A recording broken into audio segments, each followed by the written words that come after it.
आइए मित्रों, नमस्कार। 31 से 100 तक का जो आपका क्वेश्चन है, सबसे पहले देखें 31 नंबर जो क्वेश्चन है। आप देखें न्यूमैन के त्रुटि विश्लेषण के 5 नियम, मतलब न्यूमैन ने जो सिद्धांत दिए मैथ पेडागोजी में, वो 5।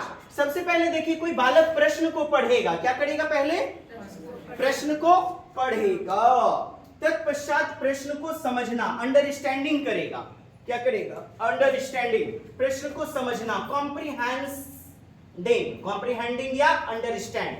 आपके जीवन में कोई भी प्रश्न आता है, सबसे पहले आप रीडिंग करते हो, यस और नो मैडम?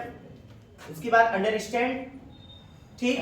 गणितीय चिन्ह में रूपांतरण बदलना, ट्रांसफॉर्मेशन, गणितीय चिन्ह या रूपांतरण में बदलना, कि आप इसको गणितीय चिन्ह जोड़ना है, घटाना है, गुना करना है, भाग करना। गणित क्या है? गणित चिन्ह और प्रतीकों की भाषा है, मानते हैं ना? तो पहला पढ़ना, दूसरा समझना, फिर चिन्ह में रूपांतरण बदलना, गणितीय कार्य विधि यानी क्रिया विधि फिर कर देना निष्पादन के लिए, मतलब सॉल्व करने के लिए, सॉल्व उसको करने लग जाना। क्या करने ना? चिन्ह में देखेंगे जोड़ना है, घटाना है, गुना, भाग, वर्गमूल, घन, घनाभ किससे रिलेटेड है, कौन सा चिन्ह, प्रतीक, और फिर उसको अंजाम दे देना, सॉल्व करने लग जाना। और जब सॉल्व हो गया तो उसका मूल्यांकन करो ना, आप फिर से प्रतिपादित करो, किसको? उत्तर को। Interpreting evaluate the answer. जैसे आपके ऑनलाइन परीक्षा में पूछ लिया गया, न्यूमैन के त्रुटि विश्लेषण के 5 नियम है। यादृच्छिक क्रम में, क्या क्रम में सजाइए, अनुक्रम, सही विकल्प आपको लगाना है। तो देखिए ना, प्रश्न को समझना नहीं, पहले पढ़ना, फिर उसके बाद समझना, पढ़ना फिर समझना, ठीक। फिर उसके बाद आपका जो है इधर है कार्यविधि, तो बाद में आएगा, चौथा में चिन्ह, ये तीसरा आ जाएगा, फिर कार्यविधि चौथा, और उत्तर को प्रतिपादित पांचवा, प्रतिपादित। तो आप मानते हैं सी, फिर उसके बाद आपका ए, सी ए, बी ई और D, C A B E D, C A B E D, आपका बी नंबर उत्तर। एनी प्रॉब्लम दोस्त? Any problem? देख रहे हैं त्रुटि विश्लेषण के 5 नियम। अब आपका 31 नंबर प्रश्न इसी से तो जुड़ा हुआ है। देखिए 5 सिद्धांत में कौन नहीं है, तो रटंत विद्या, रटना। क्या समझ पाए? बेहतर समझ में आया? बहुत लोगों का सिरदर्दी भी किया हुआ था ऑनलाइन में पूछ करके। है कुछ नहीं साहब, पढ़ना है दमदारी के साथ। देखिएगा दोस्त, प्रश्न है आपके पास, निम्नलिखित में कौन सा कथन गणितीयकरण, मैथमेटाइजेशन के 5 चरणों के बारे में सत्य नहीं है? संदर्भ में, यानी कि जीवन के संदर्भ में, कॉन्टेक्स्ट में, प्रसंगानुकूल में वास्तविक समस्या की पहचान करना। वास्तविक समस्या यानी कि संदर्भ से, बाह्य जिंदगी से जोड़ते हुए समस्या की पहचान। पॉजिटिव पासवर्ड है आपका, सही है। एल्गोरिथम को स्मरण करना, रट्टाफिकेशन कहां से आएगा दोस्त? यही तो नहीं हो जाएगा आपका उत्तर। रोट लर्निंग, रटंत विद्या, एल्गोरिथम, वो जॉन नेपियर का लॉग एम लॉग एन। अर्थपूर्ण गणितीय समस्या को हल करना, हल करेगा। और कैसा अर्थपूर्ण? मतलब संदर्भपूर्ण, बच्चे की भाषा में, इसका मतलब मीनिंगफुल, अर्थपूर्ण। वास्तविक जीवन में देखिए, बाह्य जिंदगी से जोड़ दिया, अर्थपूर्ण अर्थात बाह्य वातावरण, संदर्भ में मतलब बाह्य वातावरण से जोड़ दिया। समाधान की क्या? समझ बनाना, रटंत नहीं, समझ, अंडरस्टैंडिंग। बी नंबर आपका। 32, कौन सा कथन अंक और संख्या के बारे में सत्य है? अंक और संख्या के बारे में। अंक संख्याओं को दर्शाने के लिए प्रयोग किए जाने वाला एक प्रतीक है। क्या है? प्रतीक। कहता है अंक संख्या को दर्शाने के लिए किया गया, प्रयोग किए जाने वाला एक प्रतीक है, चिन्ह है।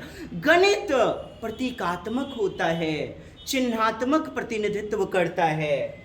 जैसे आपने 9 लिखा, आपने 8 लिखा, किसी संख्या को दर्शाया ना, सही तो है। समान संख्या को विभिन्न अंकों द्वारा दर्शाया जा सकता है। समान संख्या को देखिएगा, जैसे लिखे हैं 2, इसको क्या हम रोमन में नहीं लिख सकते? क्या हम इसको इस प्रकार नहीं लिख सकते? समान संख्या को विभिन्न अंकों द्वारा दर्शाया जा सकता है, यस और नो? जब दोनों सही है तो सी नंबर। 33 नंबर देख लें दोस्त। 33 नंबर आपका प्रश्न क्या कहता है? 33, गणित की प्रकृति यानी कि नेचर ऑफ मैथमेटिक्स, गणित की प्रकृति के संबंध में कौन सा कथन सही है? गणितीय कथन स्पष्ट हैं, गणित संगत है, मतलब एक दूसरे से जुड़ा हुआ, सुसंगत होता है। बिल्कुल सही बात है, सुसंगत होता है ना? चलिए, गणित कथन स्पष्ट, गणित एक स्पष्ट भाषा है, सुसंगत है, तार्किक है, प्रतीकों के बिना गणित अधूरा है। सही तो बोला, गणित की प्रतीक चिन्हों पर आधारित है। ए बी सी आपका तीनों विकल्प सही होगा। आगे बढ़ें। निम्नलिखित में कौन सा कथन मौखिक गणित की विशिष्टता को दर्शाता? इसे असत्य कथन है। कहता है मौखिक गणित, ऑरल, इबारती जो प्रश्न होता है, इबारती, जैसे 2 आम एक टोकरी में है, 4 आम पुनः दूसरी टोकरी में है, बताओ कुल कितने? तो ये इबारती समस्या हुई। इसको क्या कहते हैं? इबारती समस्या। क्या कहेंगे? मौखिक समस्या, है ना? मौखिक गणित से विद्यार्थी तीव्र एवं शीघ्र अनुक्रिया प्रदान करने वाले बनते होती हैं, मतलब बनते बनते हैं। कहता है मौखिक गणित, तो मौखिक गणित से विद्यार्थी तीव्र हो जाता है, जल्दी से रिस्पॉन्स कर लेता है। क्या सारे बच्चे समावेशी कक्षा में ऐसा कर पाएंगे? बहुत बच्चे लिख करके समझते हैं, बहुत बच्चे दिव्यांग होते हैं, देख भी नहीं, श्रवण बाधित होते हैं, सुन भी नहीं पाएंगे। तो मौखिक गणित की विशेषता के बारे में असत्य कथन कहा जा रहा है आपका, जो गलत है। अच्छा, बहुत बच्चे तो कर सकते नहीं, असत्य पूछा जा रहा है। ये विकल्प तो आपका सही है, 1 नंबर। मौखिक गणित से विद्यार्थी तीव्र एवं शीघ्र अनुक्रिया प्रदान करने वाले बनते हैं। ठीक बात है, जल्दी से जल्दी कैलकुलेशन कर लेते, समझ लेते हैं। जैसे 2 + 6 अब बच्चे को आपने दे दिया, ठीक, इसी को आप मौखिक रूप में प्रस्तुत कीजिए कि 2 पेंसिल तुमको पापा ने दिया, 6 पेंसिल मम्मा ने दिया, बताओ कुल कितने पेंसिल हो गए? तो बच्चे तीव्र रूप में शीघ्र अनुक्रिया कर लेंगे। ठीक। मौखिक गणित से समय की बचत होती है, समय की बचत होती है, समय की बचत होती है। चलिए, समय की बचत मतलब जल्दी सिखाया जा सकता है। कुछ ऐसा पासवर्ड खोजना है जो कि असत्य पूर्णतया लगे। कहीं कहीं आपको जो है इन सब ऑप्शन में थोड़ा संदेह भी बन सकता है कि होगा भी, नहीं भी होगा। सी नंबर, मौखिक गणित से तार्किक तथा व्यवस्थित हल संभव नहीं है। अब देखिए, तार्किक संभव ही नहीं है, पूरी तरह गलत हुआ। मतलब तर्क वितर्क आएगा ही नहीं, तार्किक संभव ही नहीं है। कहता है तार्किकता आएगी ही नहीं, संभव नहीं है। अब मानिए ना, ये पूरा गलत होगा कि नहीं? क्या लॉजिकल अमूर्त चिंतन बच्चा नहीं करता है मौखिक से? तो गलत हो गया, यही तो उत्तर हो जाएगा हमारा। असत्य पूछ रहा है। यह विद्यार्थियों को आत्मविश्वास, कॉन्फिडेंस और पेशेंस प्रदान करता है। चलिए, सही बातें करता भी है। आगे बढ़े। मतलब सी नंबर में पूरी तरह से यहां कोई चांस ही नहीं है कि गलत आपको कोई कहा जाएगा। 35 नंबर देखिएगा, 35 नंबर, राष्ट्रीय पाठ्यचर्या की रूपरेखा। राष्ट्रीय पाठ्यचर्या की रूपरेखा एनसीएफ 2005 के अनुसार विद्यालय में गणित की शिक्षा का मुख्य लक्ष्य कौन सा है? बच्चे के चिंतन का गणितीयकरण। लॉक महोदय ने क्या कहा कि बच्चे की सोच विचार की प्रक्रिया का तार्कीकरण कर देना। अर्थात बच्चा डेली लाइफ में जैसे 2, 4, 6 जोड़ता है, उसे गणितीयकरण करो साहब। बच्चा रास्ते में आए जाए, वस्तुओं से जोड़े, चिंतन करे। आप सौदा पानी, एक बोरा आलू, 2 केजी चीनी जो खरीदते हैं, चिंतन ही तो करते हैं मने मन।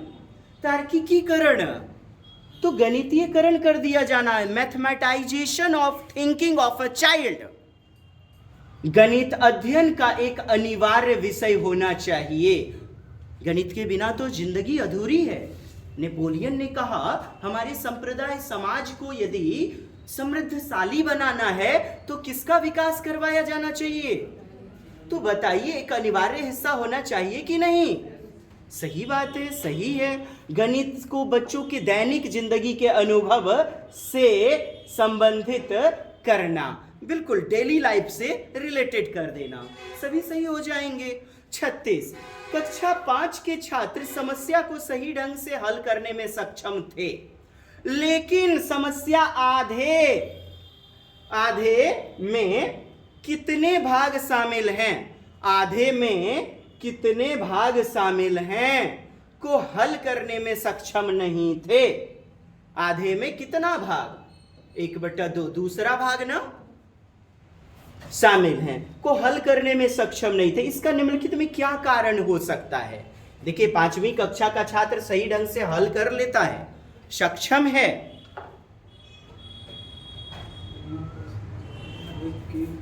एक नंबर ऑप्शन, छात्रों की भाषा का विकास खराब है। बाल केंद्रित शिक्षण प्रणाली में कभी भी बच्चे को पूर्णतया मूढ़ समझ विकसित नहीं है। मतलब उनका विरोधाभासी स्टेटमेंट ना चुने कि बच्चे को समझ विकसित नहीं है, बच्चा सीखने लायक नहीं है, बच्चे को पिछली बेंच पे खड़ा कर देना चाहिए, बच्चे को कक्षा से निष्कासित कर देना चाहिए, बच्चे को अगली कक्षा में प्रोन्नति नहीं देना चाहिए, उसी को 10 बार अभ्यास करवाया जाना चाहिए। ऐसे विकल्प से बचें। छात्रों की भाषा का विकास खराब है, जी नहीं, ये दमदार कारण नहीं हो सकता है। कक्षा 5 के लिए समस्या उच्च कठिनाई स्तर की है, माने थोड़ा हाइयर लेवल का है। क्या? भिन्नों पर संचालन। अब देखिए कितना भाग, ये किससे जुड़ा हुआ है आपका? फ्रैक्शन से, भिन्नों पर संचालन बिना संदर्भीकरण और भाषा समर्थन के पढ़ाया गया है, अर्थात संदर्भ से नहीं जोड़ा गया। बाह्य जिंदगी से जोड़िए। नुनू देख, एगो रोटी है, ओकरा 2 भाग में तोड़ दही, तो दूसर का भाग तुम ले ले, इसको हम कैसे लिखेंगे? 1/2। ये रोटी, इसको आधा भाग में तोड़ दिया तुमने, इसको कैसे लिखेंगे? 1/2। तो बच्चा रोटी को संदर्भ यानी बाह्य जिंदगी से, आप देखिएगा प्रश्नों में जहां संदर्भीकरण मिले उत्तरे मिलेगा।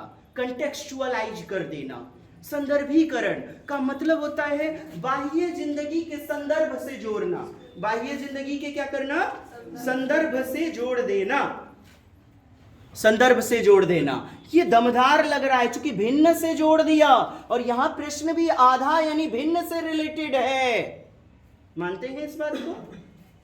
छात्र 2 समस्याओं की गणितीय तुलना को समझने में सक्षम, यानी कि बच्चा बोक है, बोतू है, क्या समझने में सक्षम होता है। साहब, आप दमदार विकल्प चुनिए, क्या कारण हो सकता है? देखिएगा, आधा भिन्न से जोड़ दिए और संदर्भ से और भाषा से समर्थन के साथ पढ़ाया जाना चाहिए, जबकि उसके बिना पढ़ाया गया, इसीलिए नहीं समझ पाया, यही कारण है। मानते हैं सी नंबर होना चाहिए। दमदार फैक्ट चुनना पड़ेगा। पेडागोजी, शिक्षण शास्त्र, आप कितना बेहतरीन चिंतन कर पाते हैं। 37 नंबर, निम्नलिखित में कौन सा घटक गणित शिक्षण के कौशल, उद्देश्य से संबंधित नहीं है? कहता है उद्देश्य, कौशल, स्किल का पर्पस से रिलेटेड नहीं है। गणना करना, गणित क्या है? गणना वाला विषय है। योग, व्यवकलन, गुणन, भाजन करवाया जाता है, यानी कि गणना बिल्कुल सही है। ज्यामिति के आकृतियां एवं लेखा चित्र खींचना, कहता है आकृति, विभिन्न आकृति, घन, घनाभ, वृत्त, वर्ग, आयत की आकृतियां एवं लेखा चित्र खींचना, इससे क्या होगा साहब? ज्यामितीय कौशल विकसित होंगी। यह भी उद्देश्य आपका होता है। सारणी एवं चार्ट को पढ़ना एवं खींचना या चार्ट को बनाना, निष्कर्षों की पुष्टि करना, मूल्यांकन करते हैं ना अंत में प्रतिपादित, सही है। अब बताइए कौन सा उद्देश्य नहीं है? बच्चे को क्या दुकानदार है बच्चा, क्या कोई फैक्ट्री लगाना है कि समय सारणी चार्ट वगैरह को खींचेगा, बनाएगा, उसको पढ़ना, समय सारणी एवं चार्ट वगैरह को बनाना, ये आपका दमदार रूप में नहीं होगा। ये पर्पस, उद्देश्य। गणना करना तो आता है, विभिन्न आकृति से जोड़ते हैं, आप वर्ग पढ़ाते हैं, घनगणना पढ़ाते हैं, निष्कर्ष का मूल्यांकन करता है। सारणी और चार्ट बनवाना, सारणी और चार्ट विज्ञान में हम बनवाते भी हैं, लेकिन गणित में चार्ट बनवाना, उसको पढ़ना एवं खींचना, ये हमारा नहीं पाया जाएगा। ठीक है, आगे बढ़ते हैं। मतलब दमदार आपको चुनना है।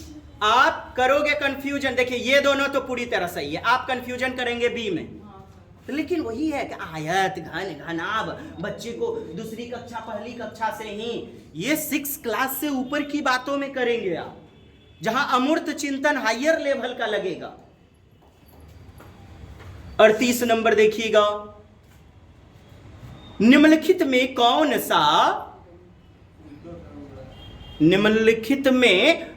सा गणितीय अवधारणा के मूल समूह हैं? गणितीय अवधारणा के मूल समूह हैं जो सभी विषयों में आवश्यक है तथा प्राथमिक विद्यालय स्तर पर गणित के पाठ्यक्रम में भी शामिल है। क्या कहता है? प्राथमिक विद्यालय स्तर पर गणित के पाठ्यक्रम में शामिल है। कहता है संख्या तथा संख्याओं पर संक्रिया करना। संक्रिया यानी ऑपरेशंस, योग, व्यवकल, जोड़ना, घटाना, गुना करना, भाग करना, ये सब क्या है? संक्रियाएं। अच्छा, स्थानिक चिंतन। स्थानिक चिंतन का मतलब समझिए पोजिशनल थॉट, दिशा, दूरी, लंबाई आदि की समझ विकसित करना। और हमने अपने नोट्स में जो बुकिस नोट्स है वहां देखिएगा, स्थानिक चिंतन विकसित करना, पोजिशनल थॉट। बच्चा दिशा, दूरी, लंबाई, चौड़ाई, ऊंचाई के बारे में समझ विकसित करता है। बोलिए स्थानिक चिंतन मतलब लंबाई, दिशा, दूरी, ऊंचाई, चौड़ाई सबके बारे में कंसेप्ट निर्माण करना, संप्रत्यय निर्माण करना। 1 और 2 दोनों सही होगा। चलिए 1 नंबर आपका उत्तर हो जाएगा। आगे बढ़े। एनसीएफ के अनुसार निम्नलिखित में कौन गणित के शिक्षण का उद्देश्य नहीं है? क्या कहता है दोस्त? नहीं है। तो देखिए ना, गणित में विचार, गणित के तार्किक और अमूर्त चिंतन के निर्माण पर ध्यान देना चाहिए। गणित के शिक्षण का उद्देश्य नहीं है। गणित के, अच्छा गणितीयकरण, ये तो पूरी तरह सही है ना आपका? नहीं है सर। हाँ नहीं है, ये तो सही है ना, मतलब सही 3 गो मिलेगा, 1 गो गलत मिलेगा। कहते गणित में उनके व्यवहारिक जीवन से भी जोड़ा जाना चाहिए, संदर्भ से नहीं जोड़ा जाना चाहिए, बाहरी जिंदगी, डेली लाइफ से जोड़ा जाना चाहिए ना। कहते शिक्षार्थी को अधिक से अधिक समस्या को हल करने पर ध्यान केंद्रित, क्या समस्या को हल करवा के जौन मार दीजिए। कहने का मतलब है अभ्यास पर जोर दीजिए ज्यादा से ज्यादा, और यही तो गलत होगा। अधिक से अधिक समस्या को हल करने पर केंद्रित। क्या केंद्र है? समस्या को हल करो, भले तुमने चोरी करके ही क्यों ना किया हो। समस्या को अधिक से अधिक हल करना, जिसका मतलब होता है ड्रिल या वेधन, जिसका मतलब होता है 10 बार 20 बार एक क्वेश्चन को अभ्यास कर रहे हैं आप, अधिक से अधिक समस्या को हल करवाना। और यही तो उद्देश्य नहीं होगा। गणित तार्किक और अमूर्त चिंतन पर निर्माण पर जोर देते हैं, क्योंकि गणित कैसी विषय वस्तु है, प्रकृति कैसी है गणित की? नेचर। आपका नेचर जैसे बोला जाए कि स्वभाव सुशील, गुण संपन्न, और दूसरे का बोला जाए मेरा खचड़ैल, चिड़चिड़ा, 1 नंबर, निर्लज्ज, बेशरम, थुथलहवा। तो नेचर, गणित की प्रकृति समझ चुके हैं। तो तार्किक होती है, अमूर्त होती है। बच गया क्या? डीए नंबर ना आपका उत्तर हो गया। आगे बढ़िएगा। 40 नंबर आपका प्रश्न क्या कहता है दोस्त? कहता है प्रश्न, कि निम्नलिखित में कौन सा प्राथमिक कक्षाओं में आकृति शेप्स पढ़ाने का उद्देश्य है या है? शेप्स, क्यों घन घनाभ वृत्त सर्किल पढ़ाया जाता है बच्चे को? आखिर क्या कारण है? फिर आ गया ना दृश्यीकरण कौशल को विकसित करण, चाक्षुषीकरण करते हैं ना आप, ये उद्देश्य होता है। विजुअलाइजेशन, ऑब्जर्वेशन, अवलोकन कौशल विकसित करना। ज्यामिति आकृति के नामों को स्मरण कर देना। क्या कर देना? स्मरण कर लेना, रट्टा मार लेना। स्थानिक आ गया ना, स्थानिक चिंतन करिएगा ना। अभी ना बताया पोजिशनल थॉट, दिशा, दूरी, लंबाई, चौड़ाई। स्थानिक संबंधी तर्क कौशल में वृद्धि कर देना। बताइए आपका उत्तर क्या हो जाएगा? चलिए, बड़ी खुशी की बात है, अब आप समझ विकसित हो चुकी है। आगे बढ़ते हैं। अगला आपका प्रश्न 41 नंबर है, गणित की प्रकृति के संबंध में कौन सा कथन सही है? कहता है गणित की प्रकृति के बारे में कथन कौन सा सही है, उसको चुनिए। आइए चुनते हैं। नेचर ऑफ मैथमेटिक्स देखिएगा, सही है। शिक्षा में टीचिंग में, एजुकेशन में गणित की विशेष भूमिका होती है ना, विशेष भूमिका। सर आ गए क्या? नहीं ना, बताइएगा। इसकी सार्वभौमिक प्रयोज्यता, प्रयोज्यता मतलब प्रयोजन, उद्देश्य। अहाँ किए आयल छी की प्रयोजन भय गेल, माने आपके आने का उद्देश्य क्या है, आपका आने का प्रयोजन क्या है। प्रयोजन, प्रयोज्य माने उद्देश्य, सार्वभौमिक प्रयोज्यता का परिणाम है। शिक्षा में गणित की विशेष भूमिका होती है, सही बात है। गणित प्राथमिक स्तर पर गणित की अवधारणाएं, हेलो, अवधारणा मतलब कॉन्सेप्ट, अमूर्त प्रकृति की होती है, सही बात है ना। धीरे धीरे मूर्त होती जाती है, फिर कहता है धीरे धीरे मूर्त होती चली जाती है। ये विकल्प आपका, इसको ऐसे गलत कर दीजिए, क्योंकि प्रकृति, देखिए प्रकृति तो अमूर्त होती है, लेकिन कहता है आगे मूर्त हो जाती है। जी नहीं, पढ़ाने के लिए मूर्त से अमूर्त पढ़ाना है। आगमन विधि कैसे? मूर्त से अमूर्त। तो शुरू में बच्चे को मूर्त बताइए, तब धीरे धीरे अमूर्त, यानी बच्चा थोड़ा बड़ा होता चला जाता है और लॉजिकल इंटेलिजेंसी, एब्स्ट्रैक्ट थिंकिंग, अमूर्त चीजों को भी समझ विकसित हो जाती है। ये विकल्प आपका गलत हो गया दोस्त। क्यों? समझिए कितना फंस आया कि आधार अवधारणाएं जो भी कॉन्सेप्ट होता है अमूर्त प्रकृति की होती है और धीरे धीरे मूर्त हो जाती है। अरे महाराज, मूर्तों से ना अमूर्त जाएंगे हो, हैं? कॉन्क्रीट टू एब्स्ट्रैक्ट, स्थूल से सूक्ष्म की ओर, ज्ञात से अज्ञात की ओर। आगमन विधि में जाइए, इंडक्टिव मेथड। ये विकल्प आपको अब गलत नजर आया कि नहीं, बताइए। कहता आगे चल के मूर्त नहीं, अमूर्त होगा। गणितीय अवधारणाएं प्रकृति में पदानुक्रमिक एक सीक्वेंस से जुड़ी होती है। पहले जोड़ सिखाइए, फिर घटा, फिर गुना, फिर बाद क्या होती हैं? पदानुक्रमित, श्रृंखलाबद्ध होती हैं। क्या आप भाग बना लीजिएगा यदि आप गुना, जोड़, घटा नहीं जानते तो हो गया सीक्वेंस में, एक ऑर्डर में, जो वास्तविक और वैचारिक ज्ञान को जोड़ती है। किसको जोड़ती है? बाह्य दुनिया को, वास्तविक दुनिया को। सही है ना। गणितीय कथन को सिद्ध करने के लिए, क्या प्रूफ करने के लिए गणितीय भाषा और प्रतीक और संख्याओं का उपयोग करते हैं। आप करते हैं प्रूफ करने के लिए। गणित की अपनी भाषा होती है, प्रतीक होती है। चाहे आप थेल्स प्रमेय को सिद्ध करो, आप थेल्स प्रमेय, तो प्रतीकों पर आधारित संख्याओं का उपयोग करके आप LHS equal to RHS proof किया करते थे। डी नंबर आपका A C D किस विकल्प में है? आपका C नंबर आपका उत्तर। इसको समझे कि नहीं? गणित में एक विशेष भूमिका होती है जी, इसका सार्वभौमिकरण मतलब समझिए यूनिवर्सलाइजेशन। सार्वभौमिक बोलिए सभी जगह, सार मतलब सभी जगह, भौमिक मतलब विद्यमान। गणित बोलिएगा हमारी जिंदगी की हर जिंदगी में समाया हुआ है। बोलिएगा हिंदी, विज्ञान, अंग्रेजी, चाहे चैप्टर की बातें गणित में लिखी होती हैं। इतिहास की बातें, 1757 में पलासी का युद्ध हुआ, गणित आया। एक केजी आलू दीजिएगा हो, फेकन के पप्पा, आपने गणित का प्रयोग किया। थोड़ा सा पेस्ट लेना बेटा, ज्यादा तुम बर्बाद कर देते हो। थोड़ा ज्यादा क्या है, गणित ही तो है। तो हमारी दैनिक अवधारणा, अवधारणा मतलब संप्रत्यय, बोलिए, कॉन्सेप्ट से जुड़ा हुआ है। फंसाया होगा बेहतरीन आपको। बढ़िया आगे जी। 42 एनसीएफ 2005 के अनुसार कौन सा विद्यालय गणित के लक्ष्यों का विवरण नहीं है? बच्चे गणित का आनंद लेना सीखते हैं, गणित कहते हैं नहीं है, सिर्फ सूत्र और गणितीय प्रक्रिया है। क्या है? कहता है सिर्फ सूत्र और गणितीय प्रक्रिया, खाली सूत्र है और गणितीय प्रक्रिया है। बच्चे विशिष्ट आकृति धारण करते हैं और अर्थपूर्ण समस्या का समाधान करते हैं। सही है, सुनिएगा, अर्थपूर्ण, संदर्भ, व्यवहारिक, दैनिक जिंदगी से जुड़ा हुआ, दैनिक, ये सभी पासवर्ड है पॉजिटिव वाले। मतलब अवधारणा, आकृति बच्चे धारण करते हैं, मीनिंगफुल रूप में समस्या का समाधान कर लेते हैं। बच्चे गणित की मूल संरचनाओं को समझते हैं। मूल संरचना को कहता है समझता है, समझेगा तब ये तो आगे बना पाएगा हिसाब को। मूल संरचना को समझेगा, बिल्कुल आपका समझेगा, है ना बच्चे।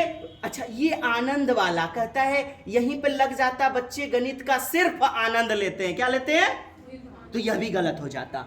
मैंने रुचि के सिद्धांत के साथ बनाइए शिक्षा। टीचर को क्या हिदायत है? इंटरेस्टिंग बनाइए। गणित को क्या बनाइए? आनंद के साथ, रुचि कर बनाते हुए पठन पाठन करवाइए, तो बच्चे आनंद लेते हैं। इससे ज्यादा निगेटिव तो आपका बी नंबर है, यही उत्तर हो जाएगा। सिर्फ सूत्र और गणितीय प्रक्रिया है क्या? खाली सूत्र है क्या? सिर्फ केवल यहां लग गया वैसे भी। और सुनिए, क्या सूत्र और गणित को, सूत्र और प्रक्रिया को छोड़कर, जैसे ये वर्ग है, बच्चे में अवलोकन कौशल नहीं है। यहां पर बच्चा देखता है कि all sides are equal, this is called square. अवलोकन कौशल विकसित नहीं हुई क्या? अवलोकन, तर्क वितर्क। अच्छा, यहां तर्क वितर्क कहां है? अमूर्त चिंतन कहां है? क्या अमूर्त चिंतन नहीं होता है? खाली सूत्र और गणितीय प्रक्रिया है क्या? यही तो चौरकट है, यही चौरकट को खोज के घपा घपा मारना था थूथो 9 में और बी नंबर उत्तर बनाना था। बढ़े आगे, अब समझ पाए आप? 43 कहता है निम्नलिखित में क्या गणित के बारे में शुद्ध गणितज्ञों, मैथमेटिशियन जो भी हैं, उनके बारे में दृष्टिकोण को व्यक्त नहीं करता? क्या पूछा? नहीं, यह वस्तुनिष्ठ तथ्यों पर आधारित है, यानी ऑब्जेक्टिव, एक नमूना पर आधारित है। यह तर्क का अध्ययन है, तर्क का अध्ययन है। गणित क्या होता है? तार्किक होता है, मानते हैं ना आप? ठीक। यह कठोर, अच्छा, शुद्ध गणितज्ञ, शुद्ध का मतलब हुआ क्या ना, जो हो विश्वसनीय, जहां, और वैकल्पिक गतिविधि को विश्वसनीय माना गया। वैकल्पिक, एक नमूना, जैसे जितने भी नौकरी वाले एग्जाम होते होंगे सब एक नंबरा होते हैं। क्यों? यदि भतीजा चच्चा आके भतीजा बैठा है, हम एक नंबर बढ़ा नहीं सकते। दूसरा आदमी चेक करेगा, अरे इसका तो उत्तर ऑप्शन ए होगा, ये कैसे उसका उत्तर गलत बढ़ा दिया है, कितना नंबर दे दिया। मतलब मिताव्ययता होती है, तुरंत ही हम कॉपी भी चेक कर सकते हैं। भाई भतीजावाद नहीं होता है, विश्वसनीयता होती है, वस्तुनिष्ठ तथ्यों पर आधारित होती है। यह कठोरता, पवित्रता और सौंदर्य का एक प्रणाली है। कठोरता, पवित्रता, सौंदर्यता, यह समस्या को हल करने के लिए एक उपकरण है, वस्तुनिष्ठ तथ्यों पर। लेकिन यह हर समय लागू तो नहीं होगा कि वस्तुनिष्ठ तथ्य, जैसे कि मौखिक वाला हो जाएगा तो मौखिक में वस्तुनिष्ठ कहां से आएगा? क्वेश्चन फिर से पढ़िए। गणित के बारे में शुद्ध गणितज्ञों का दृष्टिकोण को व्यक्त नहीं करता। व्यक्त नहीं करता, कौन व्यक्त नहीं करता? यह समस्या को हल करने के लिए एक उपकरण है। एक क्या है ना, उपकरण है, तर्क है, वस्तुनिष्ठ। यह कठोरता, कठोरता शब्द यहां पर दे दिया है, हालांकि तो कैसे भला? हाँ, सरलता, सरलता, सुदृढ़ता भी दे सकते हैं। यहाँ कठोरता पच नहीं रहा है साहब, शायद कुछ मिसप्रिंट वगैरह है क्या? यदि कठोरता वगैरह देखते तब तो सी नंबर मार देंगे। लेकिन यहाँ पवित्रता और सौंदर्यता यानी कि शुद्ध होता है अपने आप में, ये सौंदर्यता को बढ़ाता है, समझ को विकसित करता है, ये फिर आपका सही हो जाएगा यहाँ पर। हाँ, कठोरता के कारण नहीं होगा, हल करने के लिए एक उपकरण। और सुनिए ना, आपका डी नंबर दमदार होगा। यहाँ क्या कह रहा है? खाली हल करना, यानी समस्या को हल करना, समस्या को हल। ये कठोरता को आप जो है ना सरलता कर लीजिएगा, सरलता, सुदृढ़। और यहां देखिए खाली हल करने के लिए एक मशीन है, एक उपकरण है। क्या है? एक उपकरण है। उपकरण का मतलब टूल्स, कोई सामान है। तार्कीकरण होना चाहिए ना, तार्कीकरण वगैरह। कहता नहीं है, तो यही तो नहीं होगा। खाली जीवन में बच्चे को समस्या का समाधान करवा देना यही एकमात्र लक्ष्य है क्या? नहीं। 44 नंबर देखिएगा, बस 45 तक देख लेते हैं। गणित केवल अंक गणित नहीं है, मानते हैं ना ये बात? केवल अर्थमेटिक है क्या? निम्नलिखित में कौन सा कथन दिए गए संदर्भ में सबसे उपयुक्त है? अब सुनिए, चारों ऑप्शन में बहुत कुछ सही हो सकते हैं, लेकिन सबसे उपयुक्त, एप्रोप्रिएट आपको चुनना है, सबसे दमदार वाला आपको चुनना है। आइए चुनते हैं। प्राथमिक स्तर पर केवल ज्यामिति आकृति के पैटर्न को पढ़ाया जाना चाहिए। कहते हैं खाली ज्यामिति का आकृति को पढ़ाइए, गलत। बीज गणित में अंक गणित अंतर्निहित नहीं है। अर्थमेटिक में जो अलजेब्रा होता है उसमें अंक गणित निहित होता है ना? बोलता है नहीं है, गलत है। आपने बीज गणित देखा तो है, 2x + 5 = जो है इतना इतना, तो उसमें अंक गणित नहीं होता है, अंकों पर आधारित होता है। गणित की पाठ्य पुस्तक में ज्यामिति को एक अलग खंड के रूप में प्रस्तावित किया जाना चाहिए। कहता है कि जियोमेट्री को अलग खंड में, एकीकृत ना, एक ही में। गणित पाठ्यचर्या में गणित के स्थान, क्षेत्र, आकार संबंधी समझ, माप सब कुछ दिया गया है। आपका तो आंख बंद करके डी नंबर मार देंगे। 45 प्राथमिक स्तर पर ज्यामिति के शिक्षण और अभिगम का, माने कि टीचिंग और लर्निंग का उद्देश्य एक बच्चे में क्या विकसित करना है? दृश्य और स्थानिक तर्क कौशल। बिल्कुल सही बात है। सुनिए, फिर आ गया ना स्थानिक तर्क। आपने आज सीख करके आज जाएंगे कि स्थानिक कौशल विकसित करना उद्देश्य है। पोजिशनल थॉट, मूलभूत ज्यामिति यानी बेस, आधार ही यदि नहीं पता है, पूर्णतया नहीं कह रहा है, मूलभूत ज्यामिति का कॉन्सेप्ट की समझ विकसित करना।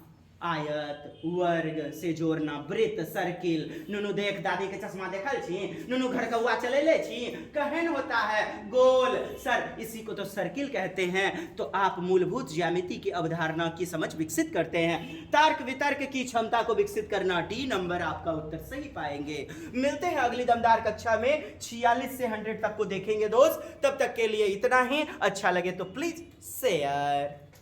जय हिंद, जय भारत, वंदे मातरम।